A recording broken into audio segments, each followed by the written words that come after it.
ជំរាបសួរអ្នកនរគ្នាហើយនេះគឺជា account channel របស់ខ្ញុំម្នាក់មួយទៀតដែលខ្ញុំតែតែផុសវាជារហូតអញ្ចឹងណាប៉ុន្តែអ្វីដែលខ្ញុំចង់បង្ហាញទៅកាន់អ្នកនរគ្នាគឺការផុសវីដេអូរបស់ខ្ញុំគឺវា137វីដេអូប៉ុន្តែ subscriber វិញបានតែ47ឯងយ៉ាងប្រភេទវីដេអូដែលខ្ញុំផុសវារែងទៅប្រទេសម៉ាឡេស៊ីហើយនិងប្រទេសកម្ពុជាយើងហើយនឹងប្រទេសជិតខាងដែលប្រភេទវីដេអូហ្នឹងប្រភេទលក្ខណៈថាដំណើរកំសាន្តតាមផ្លូវអីចឹងណាហើយណាមួយទៅវីដេអូមួយចំនួនទៀតវាតាក់ទងទៅនឹងcontent មួយដែលគេហៅ voice over ហើយ voice over ហ្នឹងគឺជាប្រភេទវីដេអូវែងអញ្ចឹង channel មួយហ្នឹងគឺខ្ញុំផុសវារៀងញ៉ៃញ៉ៃទៀតដោយសារតែខ្ញុំធ្វើវីដេអូវែងផងហើយវីដេអូខ្លីផងណា content វាអត់សូវច្បាស់លាស់ហើយយ៉ាងទៅធ្វើឲ្យ view របស់យើងវាអត់ឡើងកាលណាផុសវីដេអូ short វាឡើងប៉ុន្តែវីដេអូ long ហ្នឹងសឹងតែអត់មានអ្នកមើលផង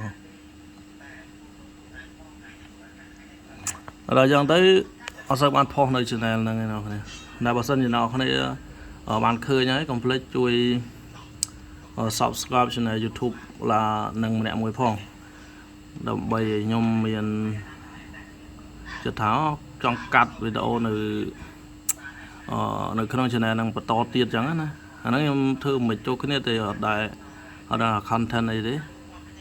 ចេះតែថតផុសទៅឡើង177វីដេអូហើយប្រភេទវីដេអូវីដេអូខ្លីនេះវារែងមែនតើវាច្រើនណាស់ពេលខ្លះទៅវាបាន 400 view 1k ដែរចំពោះវីដេអូវែងវិញចប់មកអត់មានអ្នកមើលទេយ៉ាងសួរថាដូរ channel អត់បង្កើត channel ថ្មីអត់អាហ្នឹងទៅតែយ៉ាងកាលណាដែលchannel របស់យើងវាអត់ឡើងទេរឿងដែលថ្មីមួយទៀតគឺ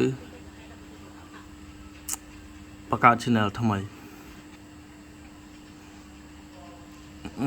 មួយ channel ក៏ដែរយើងថតតាមផ្លូវថតអីចឹងវាបានច្រើនដែរ